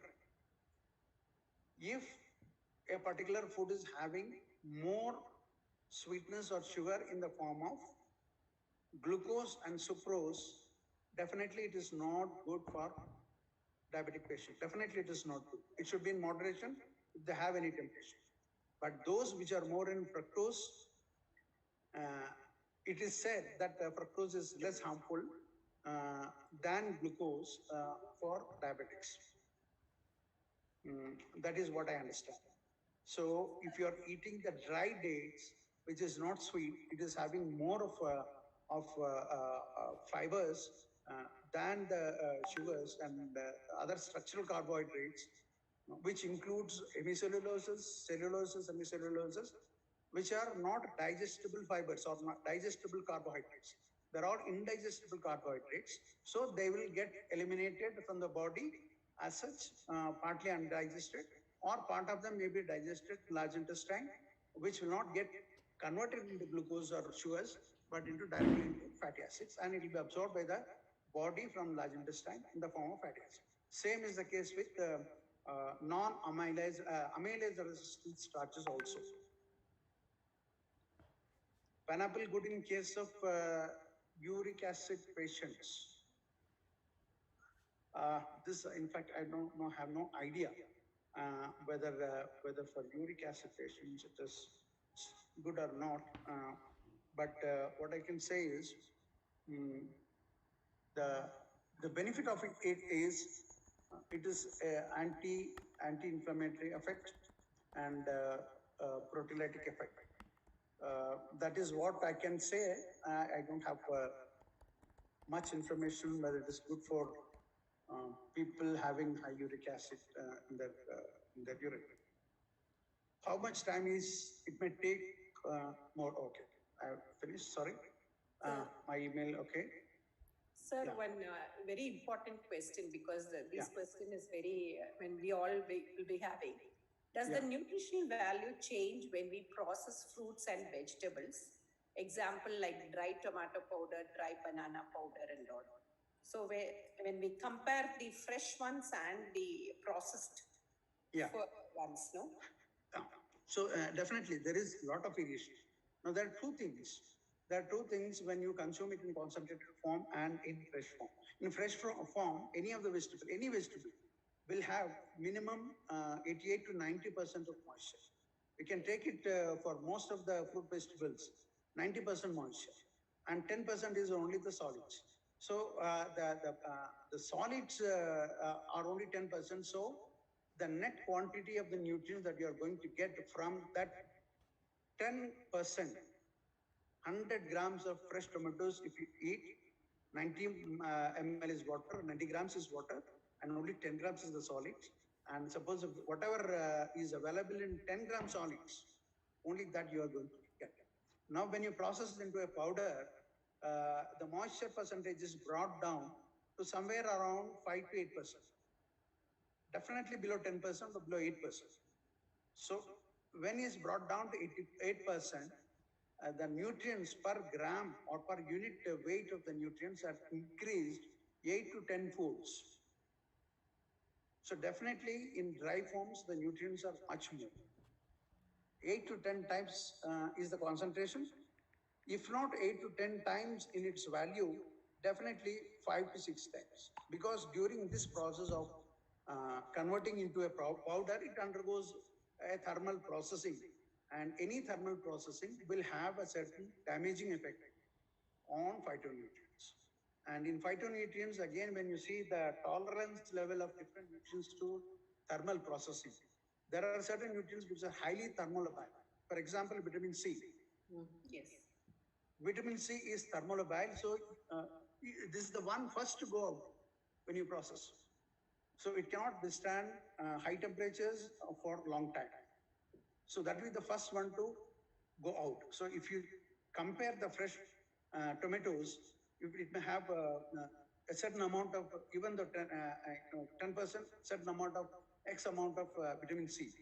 And if you make it into powder, it may not have even 1% of vitamin C. Rest would have got damaged, because that is the one which has gone, which is highly thermolabile. And during the process of drying and powdering, almost 90% it would have lost. But if you see the other compound, for example, again tomato, lycopene is one of the important antioxidants, more potent and more powerful than vitamin C. That will get concentrated. That will not get damaged because of high temperature. During the drying process, not even 10% of that is damaged. So that is compensated. The loss of vitamin C is compensated with another equally potent or more potent antioxidant, that is lycopene. So there, that is beneficial. You lose something, but you gain something else. And when you take tomato, the lycopene in the fresh tomato, the availability, bioavailability, when you consume it, is less. But when it is processed into a powder or into a paste or any other product like ketchup or sauce, its bioavailability increases because of the effect of process on the product. So the bioavailability increases. So you lose something but gain something. That is how it is. Okay, sir. Sir, one more question. I think we'll take 2 or 3 questions. Yeah. And if you can share your email ID with the participants, they can pose their questions, sir. Is it Sure, okay? sure, sure. Yes, sir. One very interesting question. Well, how about this combination of fruits, consuming the combination of fruits, sir? Is it okay to combine fruits like a fruit salad to have, or single fruit is beneficial at one time? As an authority, I cannot comment on that, but as a consumer, and with little understanding of its the fruit metabolism, the metabolism within the fruit and after consuming in the human body, there should not be problem when you combine fruits available in a particular season. One. Second, each fruit, in modern medicine it is not true, but in Ayurveda there are fruits categorized as cool types and hot types. Certain having a cooling effect, and what they mean by cooling effect is having a different meaning from Ayurvedic physician point of view and as a consumer. What we understand by cooling is, which gives a cooling effect to the body. And what they say by cooling, what they mean by cooling is maybe different. So from that perspective, normally certain foods have got cool effects, some has hot effects. So if the food is consumed for getting the benefit of its cooling effect, then definitely it should not be combined with someone which is having an hot effect. For example, mango. For example, mango. Banana is considered as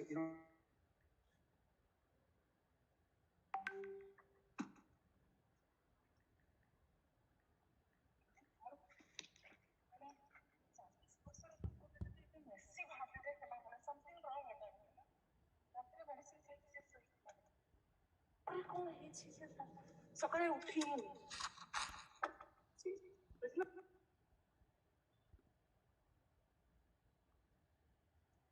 Hello, madam. Yes. What happened to sir? What happened to sir? Sir? Yeah, maybe network issue, I think. He's not able to connect. Sir? You may connect. Sir, can you hear me? Hello, sir.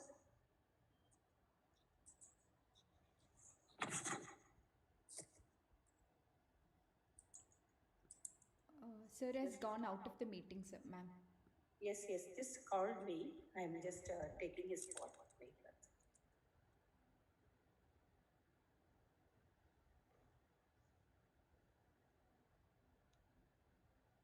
He's connected. Getting connected.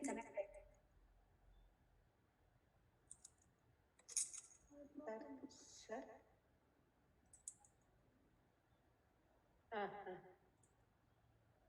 Okay, sir. Yes, sir. Yes, sir. Yeah, from your mobile you can join, sir. Yes, sir. I'll ask, our person. Yeah. What name you will be joining, sir? Right?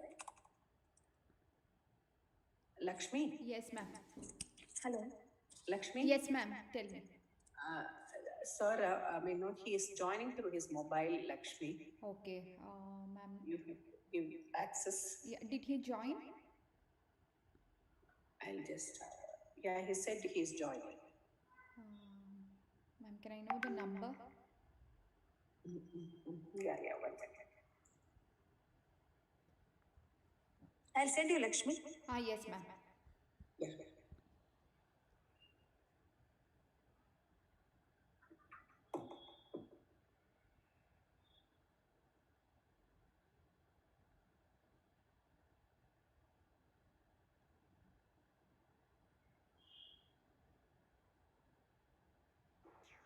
Yeah, am I audible, madam, now? Yes, sir, you are audible, sir. Hello? Yes, sir, you are audible. Yeah, so... Ma'am, no need of... Yeah, so I was talking about the mixability of the fruit. So definitely the mango is a hot season fruit, but it creates heat in the body. It creates heat in the body. So it is considered as one which generates heat in the body. Banana is the one which cools the body. That is the one which is the popular belief.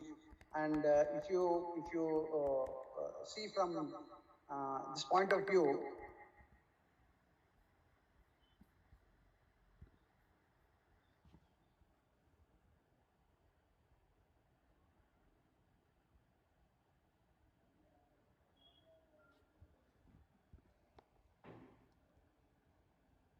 I think his bandwidth is very low.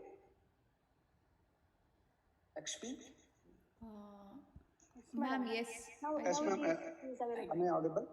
Yes, sir. Now you are audible, sir. Yeah. So that mixing of mango and banana, definitely it is not a great idea. So the tradition for that, the traditional practice is, for example, North mango is eaten always when you eat a lot of mangoes. It is always followed by milk. So, in other words, to say that milkshake. So the belief is if you take more of mangoes, it will heat up the body, and it will result in diarrhea. The net effect is that, and you may lose the beneficial effect of that. So to counter that, what they suggest, or what the practice is, either after eating the mangoes, you drink milk, or while eating itself you drink the milk. So the bad effect is nullified. That is what I can suggest at the moment, because I'm not an Ayurvedic expert to give more detail on that. This is what I have seen and I understood from those statements when I came across this. Sir, since we are having positive time and also network issues, I think we can conclude the session, sir. And sir is not there. Banu, Dr. Banu, unmute. Yes, I think some network issue is there, ma'am. Yeah. Sir? Ma'am, you can... We may get connected, madam. No, I think we will, I think we can end the session. Dr. Banu, you have sir's email ID, no? Can you post it, please? Yes, ma'am. Type it so Yeah, that I'll type. Participants who have queries, no, can, Yes, yeah. Lakshmi, can you post the feedback link? Yes, ma'am.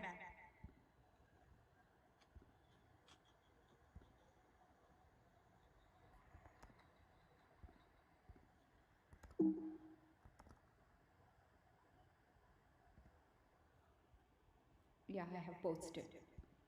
Yes.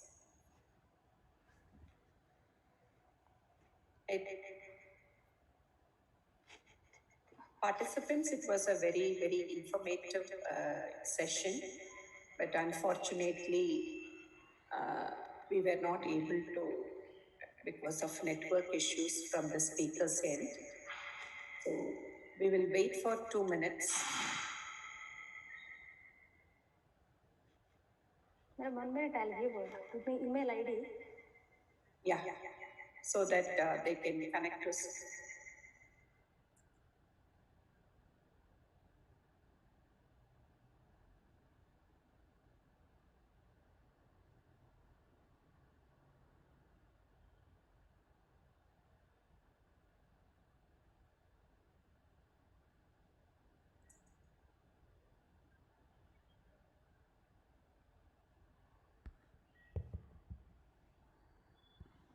Now am I audible, ma'am? Hello? Yes, sir, you are now audible, sir. Okay. So, Sir, that's what, since there is some problem with the... yeah, from my end, I was speaking from laptop, the laptop ran out of power. Yes, sir. So I we joined will from, conclude the session, sir. Yeah.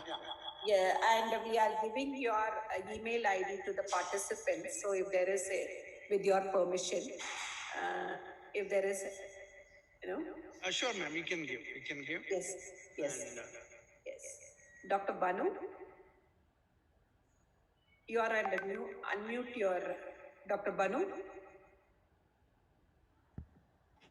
Madam, I'm posting the email ID of sir now. Sorry. We will conclude, Dr. Yeah, Banu. Yes, ma'am.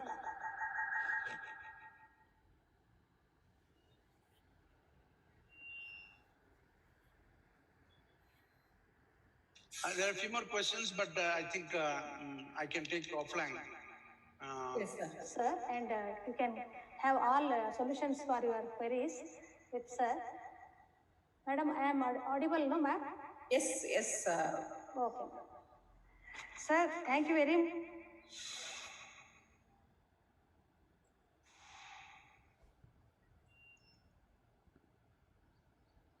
Dr. Banu.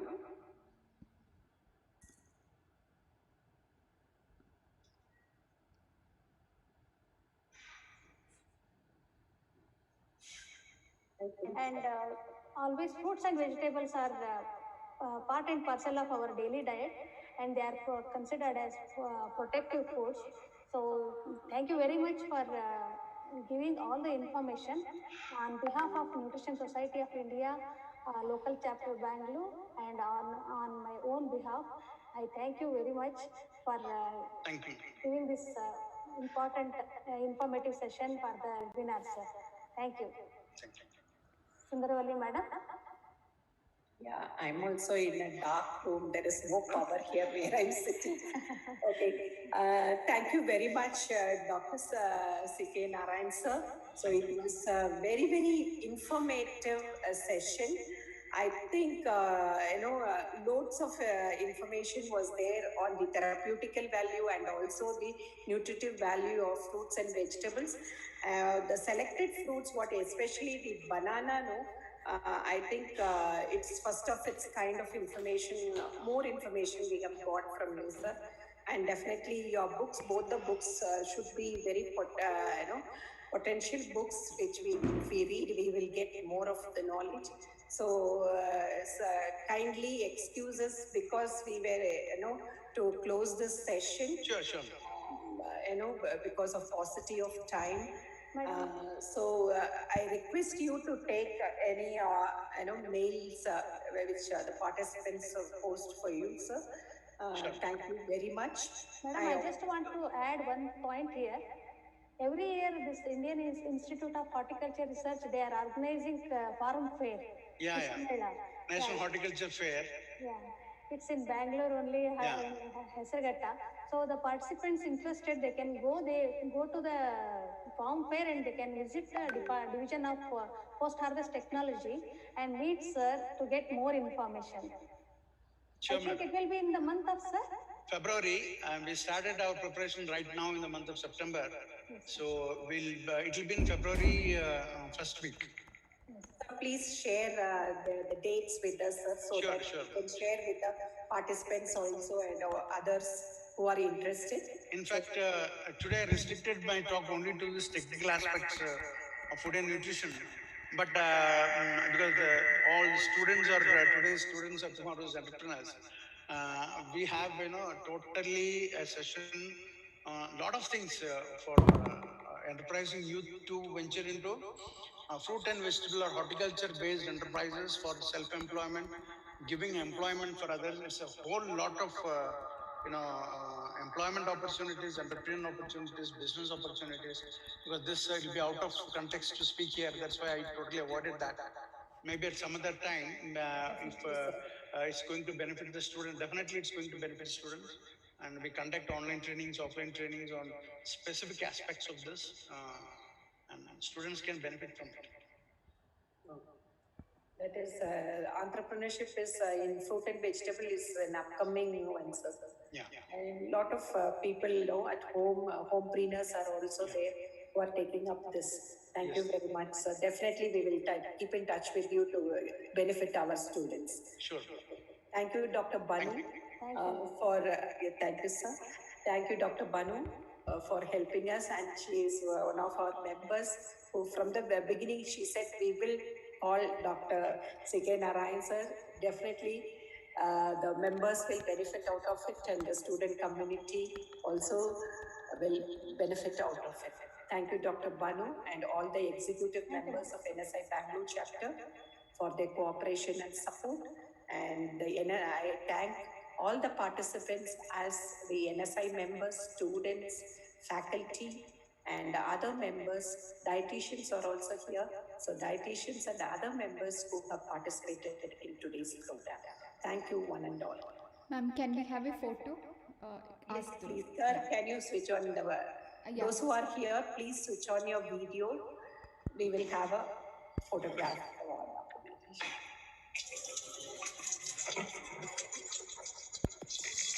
Can you switch on your video, please?